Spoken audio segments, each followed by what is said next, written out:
lâmpada para os meus pés é a tua palavra, e luz para os meus caminhos. Começa agora, reflexão do dia. Eu quero deixar uma palavra rápida, não vou me estender muito, mas hoje pela manhã eu estava meditando em uma palavra para deixar aqui nesta noite e veio ao meu coração este assunto que quero compartilhar com vocês.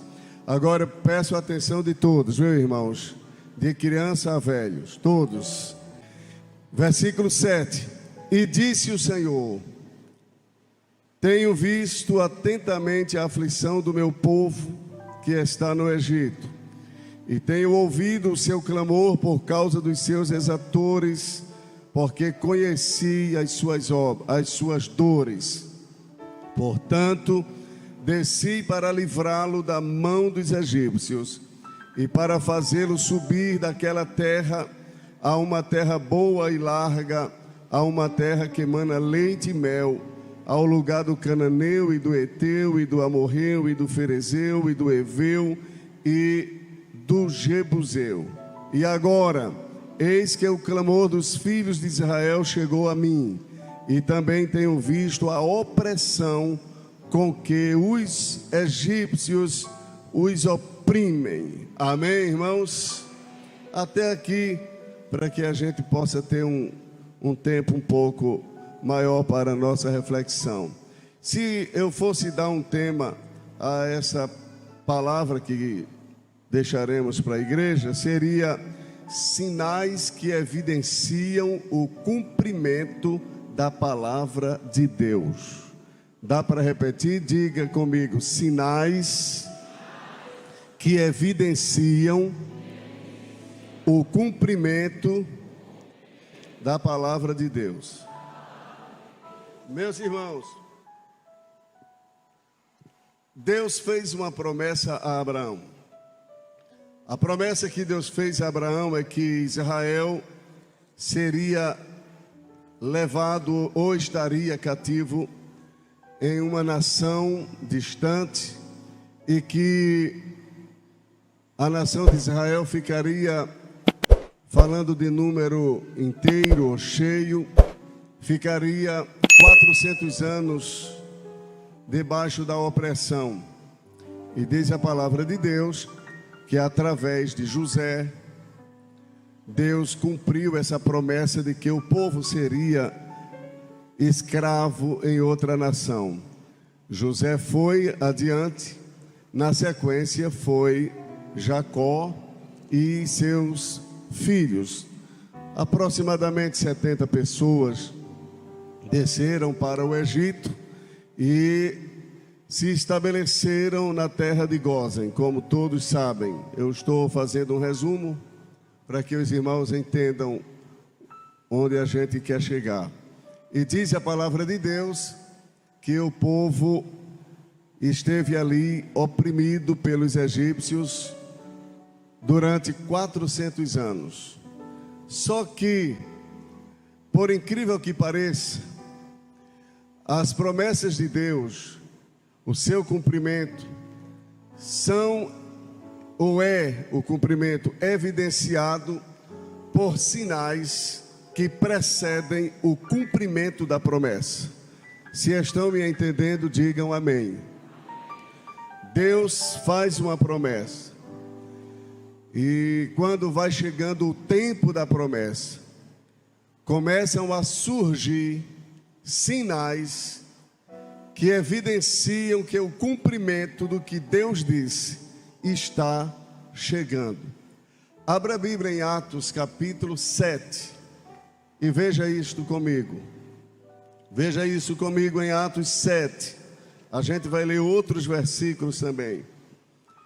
Atos capítulo 7.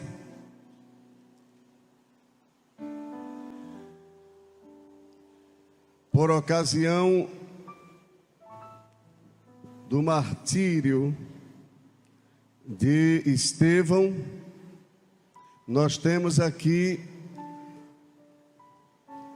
um sinal que evidenciava que Deus estava prestes a cumprir a promessa feita a Abraão de libertar o povo de Deus lá do Egito.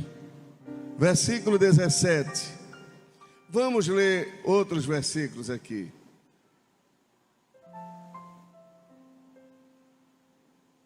Versículo de número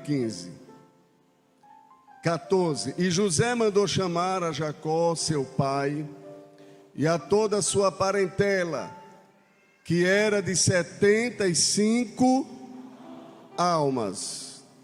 E Jacó desceu ao Egito e morreu, ele e nossos pais. Quem está falando aqui é Estevão, viu, irmãos? Fazendo um relato do que aconteceu lá atrás. Aí ele continua: e foram transportados para Siquém e depositados na sepultura que Abraão comprara por certa soma de dinheiro aos filhos de Amor, pai de Siquém. Leia o versículo 17 agora, todos.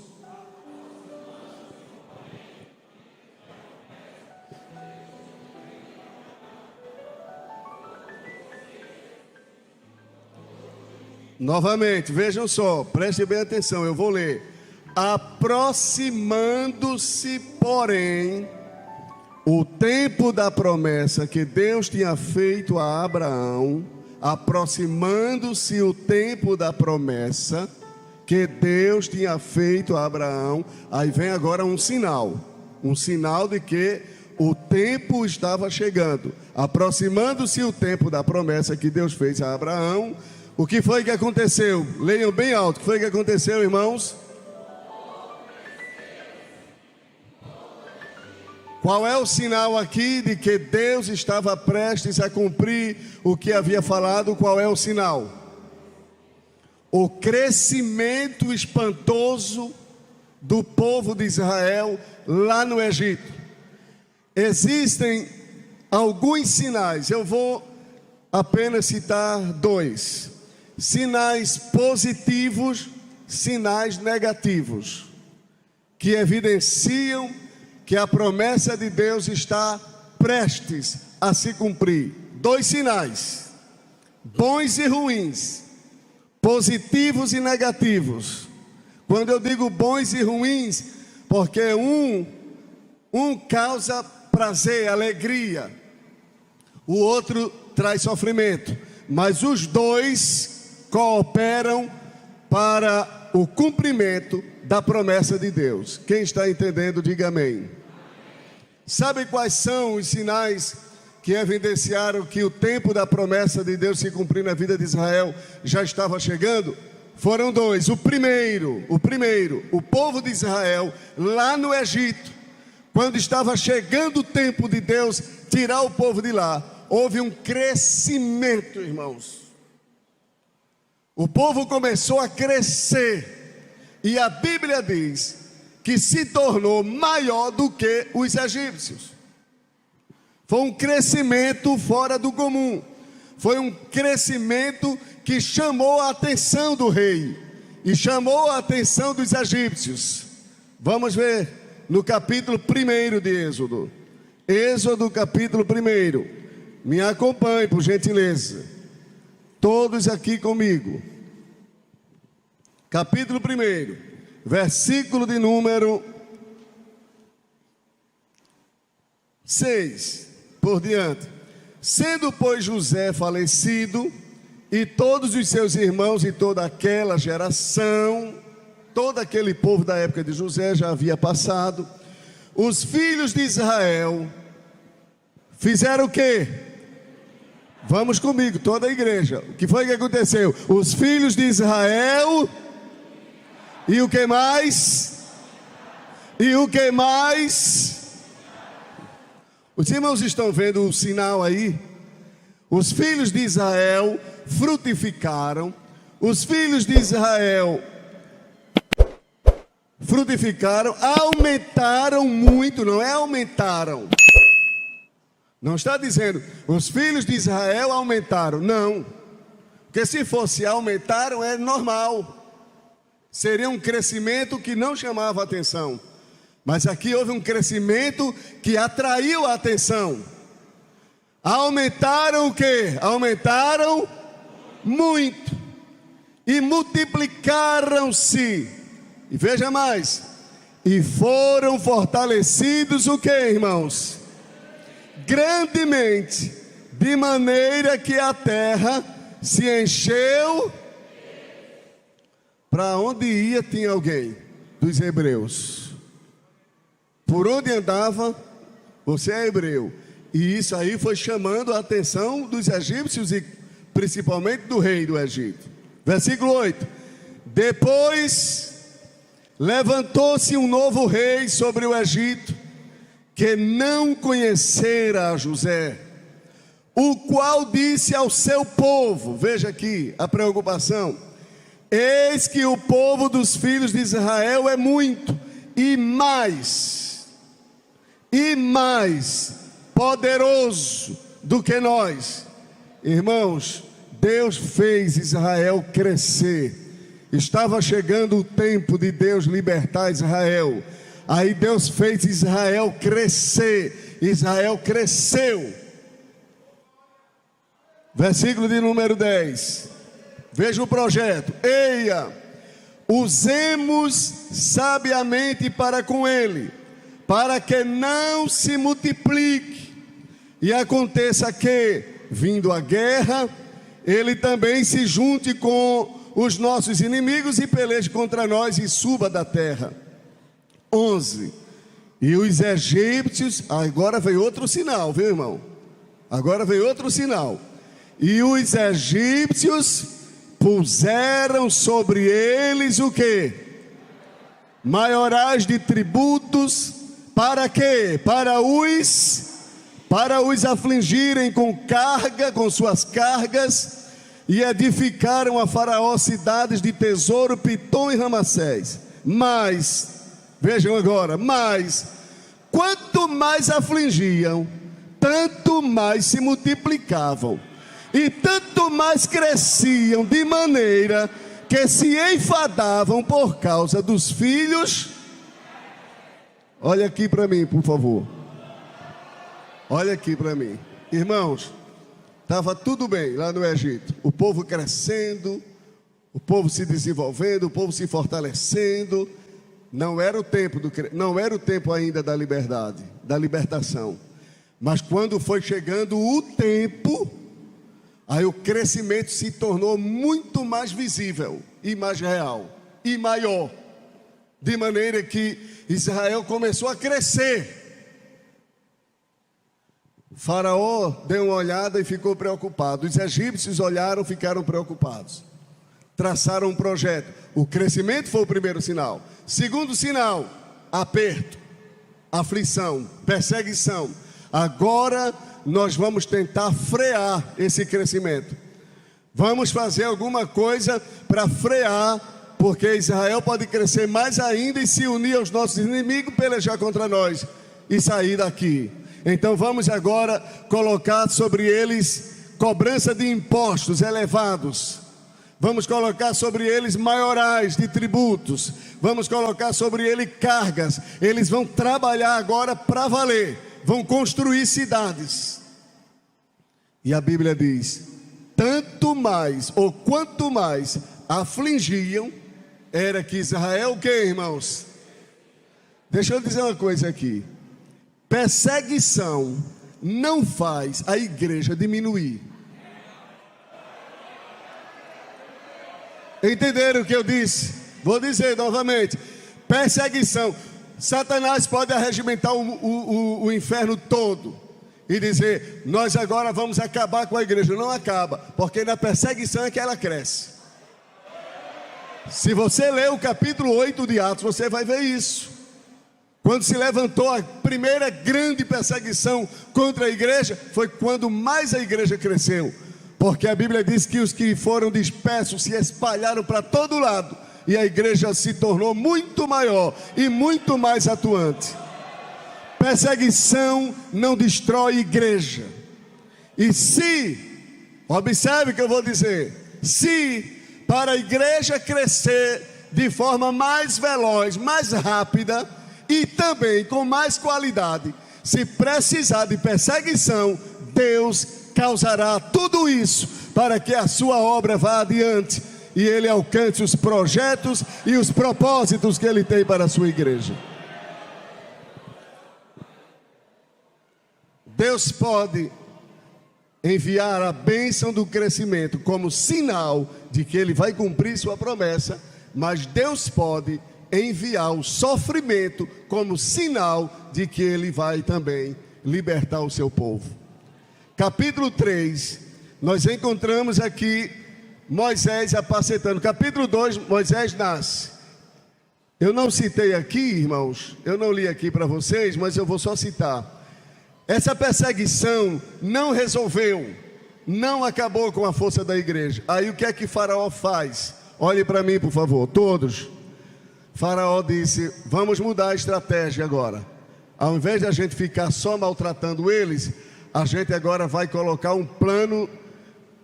Como é que chama esse plano de que...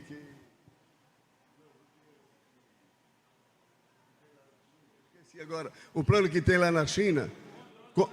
Controle de natalidade, muito bem. Aí Faraó disse: agora vai ter controle de natalidade aqui.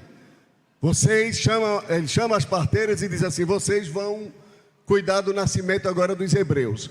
Quando uma hebreia for ter um filho, se for uma menina, vocês deixem viva. Se for um menino, vocês matam. Conversou com todas as parteiras, todas elas ouviram. Só que quando chegou a hora dos meninos nascer, irmão, Deus foi lá no coração da parteira e colocou no coração da parteira compaixão. Ela olhava assim, quando via que era um menino, não tinha coragem de matar. Aí foi Israel crescendo, continuou crescendo. E o projeto de Faraó não foi levado adiante, porque ele é levado adiante, vai adiante o projeto de Deus, irmão. Eu vou fazer uma pergunta agora para vocês: quando é que Deus vai perder para Faraó, irmão? Quando é que Deus vai perder para o diabo, irmão? O projeto de Deus é soberano, a vontade de Deus é maior. O projeto de Deus é que vai ser levado adiante, irmãos.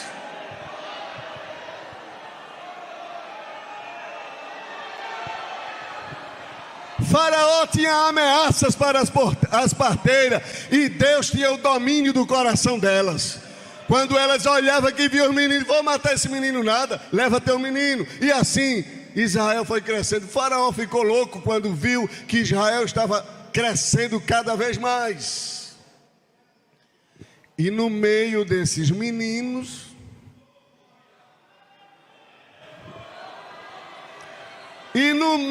dos meninos, nasceu quem, irmãos? Nasceu Moisés. E Deus é irônico. Aí Deus disse: eu vou mostrar a Faraó como é que se faz as coisas. Nasceu Moisés. Joquebede cuidou de Moisés pela fé durante 2 ou 3 meses, guardou dentro de casa, escondidinho, o menino não podia nem chorar, para ninguém ver, mas o menino estava ali. Quando se passaram 2 meses aproximadamente, aí Joquebede pensou: não vai dar mais para segurar esse menino aqui, vou fazer uma arca, uma caixa, vou colocar ele dentro e vou soltar no rio. Tudo isso era um projeto de Deus, meu irmão. Tudo isso era Deus trabalhando, tudo isso. Coloca Moisés na arca, solta no rio Nilo. Quando solta no rio, aí Deus vai lá no coração da filha de Faraó. Vai lá no rio. Vai lá no rio. Eu não sei como aconteceu, mas de repente a mulher tem vontade de ir lá no rio e chama suas servas: vamos ali no rio. Quando vai chegando no rio, vai passando a arca. O menino estava chorando. E ela manda pegar o menino. Quando pega o menino, que olha, se apaixona. Na hora, era tudo Deus. Tudo Deus trabalhando. Quando pega o menino, que olha, diz assim: esse menino é das hebreias. Onde era que estava Miriam? Miriam já estava por ali, irmãos, escondidinha. Aí Miriam sai da toca e chega perto princesa e diz assim: olha, tu queres que eu vá buscar uma mulher para cuidar desse menino? Glória a Deus.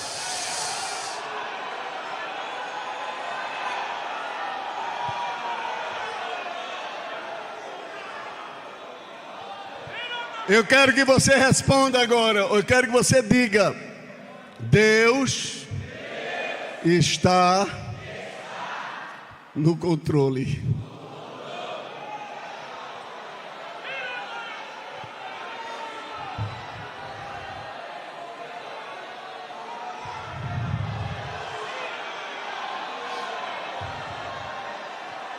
Queres que eu vá chamar uma mulher das hebreias para cuidar desse menino? Quero.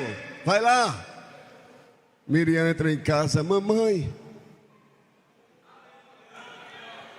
a filha de Faraó mandou chamar a senhora para cuidar de Moisés. E ela foi. Quando chega lá, aí a filha de Faraó disse assim: leva esse menino. Nem sabia que era dela. Ela não sabia. E Joquebede caladinha, viu, irmão? Crente tem que ser sabido, viu, irmão? No sentido bom da palavra. Não pode ser besta não, senão perde a bênção. Às vezes fala demais, termina perdendo. E ela ficou calada. Eu quero que você leve esse menino, cuide desse menino. Você vai criar esse menino para mim. E tem mais, eu vou pagar o salário todo mês direitinho. Tá vendo o que é que Deus faz? Viu que vira-volta deu na história de Joquebede e de Moisés? Haverá uma viravolta de Deus na tua vida.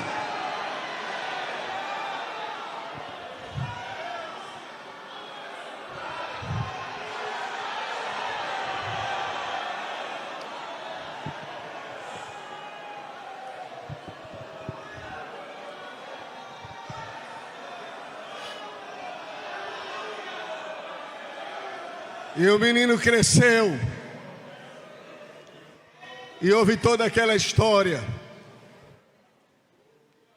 Depois foi para o palácio. Quando ele pensava que ia tirar o povo do Egito, que ele seria usado por Deus, Deus não o usou.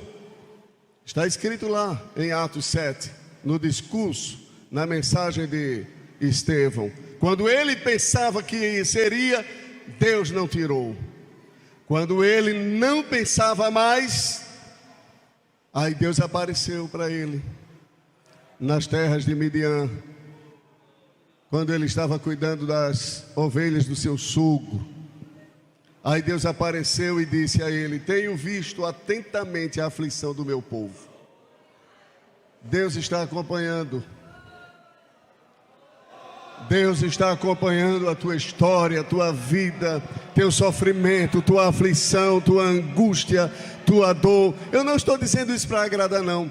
Eu estou dizendo porque é bíblico. Deus está acompanhando toda essa história. Deus está acompanhando. Você que está em casa, está sofrendo, quem sabe com o marido, com o filho, com o vizinho, ou com a nora, com a sogra, com um parente, com alguém que persegue, com alguém que te humilha, com alguém que te oprime. A palavra de Deus para ti neste momento é: Deus está vendo. Deus está vendo o que está acontecendo. Aí Deus disse a Moisés, e eu vou resumir aqui. E Deus disse a ele: e eu vim aqui, Moisés, falar contigo porque tu és o escolhido para tirar o povo do Egito. Mas eu, Senhor, sim, você. Mas como eu? Eu não sei falar. Nunca fui eloquente, nem ontem, nem antes de ontem, nem hoje, nunca fui. Deus disse: é assim mesmo, tu vai e eu serei com a tua boca. Mas Senhor, manda Arão. Deus disse: Arão vai contigo. Tu serás como Deus, por Deus, e ele será como profeta teu. Mas quem vai é você. Diga assim: Deus não aceita desculpas do homem. Ele só aceita se ele conhece. Então ele sabe se aquilo ali é realidade ou não, se há possibilidade ou não. E Deus supre. Deus supre quando não há. Irmãos, resumindo, Moisés então foi. Moisés foi para o Egito. voltou ao Egito junto com Arão, apresentou-se a Faraó, está no capítulo 5. E ele chega lá no Egito, fala com Faraó, diz a Faraó que Deus enviou-os ali para tirar o povo do Egito, deixa sair o meu povo para me adorar, caminho de 3 dias e tal. E quando ele fala, irmãos, sabe o que foi que aconteceu? Depois que Moisés se apresentou a Faraó, depois que Moisés falou para o povo, Moisés reuniu os anciãos, falou com o povo, olha, Deus me mandou aqui, fez os sinais para o povo ver, o povo viu os sinais, Faraó viu os sinais também, da mão que ficou leprosa, a mão que ficou boa, a vara que virou serpente, volta novamente a ser vara, tudo aquilo ali, o sangue, a água transformada em sangue, enfim, Moisés fez todos os sinais, como Deus já tinha lhe mostrado no capítulo 4, ele faz para Faraó. Quando ele termina, irmãos, de fazer tudo aquilo, esperando o Faraó dizer, pronto, pega o povo aí, pode levar. Sabe o que aconteceu? Piorou a situação. Às vezes Deus fala e a situação fica pior. Tem pessoas aqui me vendo e ouvindo que tem essa experiência na sua vida de depois que Deus prometeu alguma coisa, depois que Deus se revelou, depois que Deus se manifestou, ao invés de melhorarem as coisas, pioraram e muito. E piorou muito para Israel. Piorou muito, irmãos. Faraó deu ordem, versículo 6 do capítulo 5. Deu ordem naquele mesmo dia aos seus oficiais para que daquele momento em diante não desse mais ao povo o material que o povo precisava para trabalhar, palha. O povo agora tinha que correr atrás, tinha que ir buscar palha para poder fazer seu serviço. Não havia mais o material que facilitava de certa forma o trabalho do povo. Então ele piorou muito, e ele mandou impor isso aí, mandou o povo agora fazer tijolo. Versículo 9, agrava-se o serviço sobre estes homens, agrave-se, para que se ocupem nele, e não confiem em palavras de mentira. Veja só, a situação de Israel piorou. Sinais que evidenciam o cumprimento da palavra de Deus. Bons sinais e sinais de sofrimento, sinais, lutas, perseguições. Eu não vou ler porque o tempo não dá, mas se você continuar lendo o capítulo 5, você vai ver em cada versículo que o rei oprime mais Israel. Oprime mais. E sabe o que aconteceu? Quando chega no versículo 20, quem está comigo ainda, diga amém. Quando chega no versículo 20, o povo de Israel se revolta contra Moisés e disse a Moisés, por que fizesse uma coisa dessa? A situação da gente piorou. Tu disseste que a gente ia sair do Egito, a gente ficou numa situação agora pior. E encontraram a Moisés e a Arão, que estavam de frente deles quando saíram de Faraó, e disseram-lhes, o Senhor atente sobre vós e julgue isso, porquanto fizeste o nosso cheiro repelente diante de Faraó e diante de seus servos, dando-lhes a espada nas mãos para nos matar. A coisa agora está pior por tua causa. Então tornou Moisés ao Senhor e disse, Senhor, por que fizeste mal a este povo? Por que me enviaste? Porque desde que entrei a Faraó para falar em teu nome, ele maltratou a este povo e de nenhuma maneira livraste o povo. Os irmãos, parem para pensar na situação de Moisés, irmãos, que foi enviado por Deus para libertar o povo e causou uma situação pior do que já estava.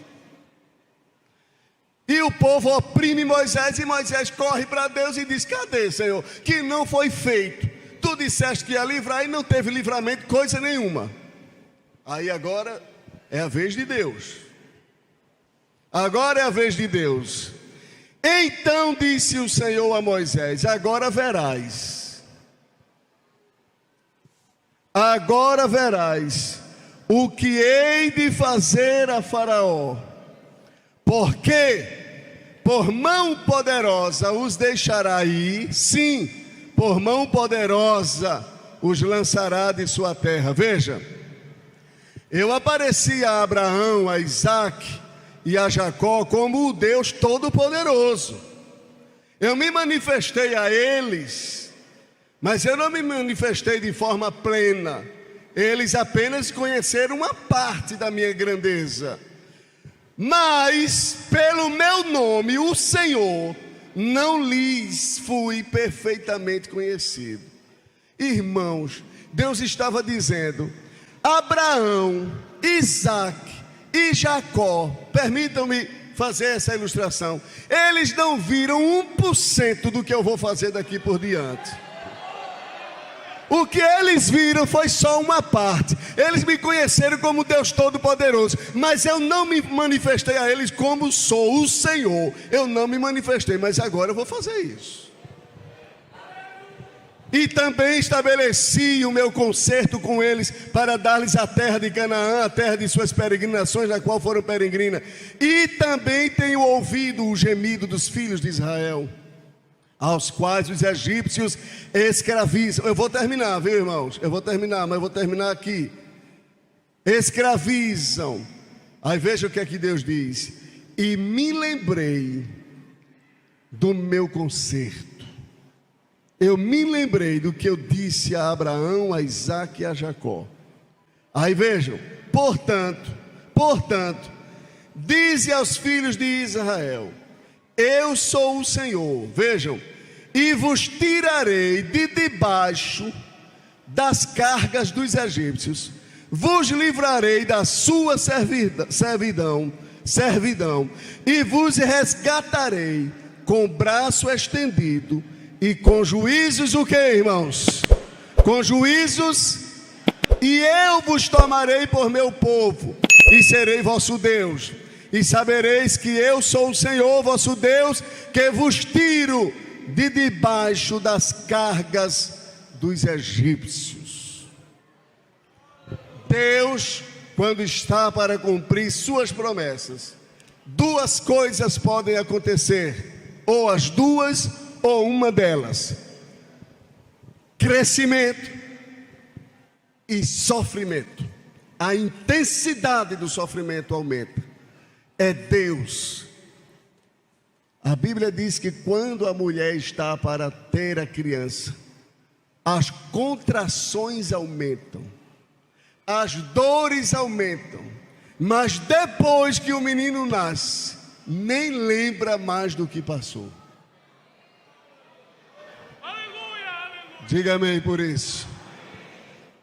Quando nasceu o menino, isto é, quando Deus cumprir a sua palavra na tua vida, quando Deus cumprir aquilo que Ele te disse, nem te lembrarás do que estás passando hoje. Isto aí são as contrações de que as bênçãos estão chegando, de que Deus estará cumprindo a sua palavra. E Deus está dizendo aqui na sua palavra: e te tirarei de debaixo das cargas dos egípcios. A carga está pesada, é uma carga pesada que tem sido posta sobre vocês, sobre alguém, sobre você que está em casa. Então Deus diz na sua palavra: vou tirar essa carga. Aliás, não é a carga que vai sair, é você que vai sair de debaixo da carga. Deus te dará essa vitória. Diga amém por isso, irmãos. Todos em pé. Adore a Jesus. As promessas de Deus são fiéis. Servimos a um Deus que é fiel. Que pena que o tempo é chegado e eu não quero ir adiante. Eu estou me limitando. Mas segure a palavra. Você que está em casa, que pediu a Deus uma palavra, a palavra foi essa que Deus colocou no nosso coração. Vou seguir os passos de Jesus, vou levar comigo a minha cruz. Jesus ferem os meus pés, eu vou descansar nos braços de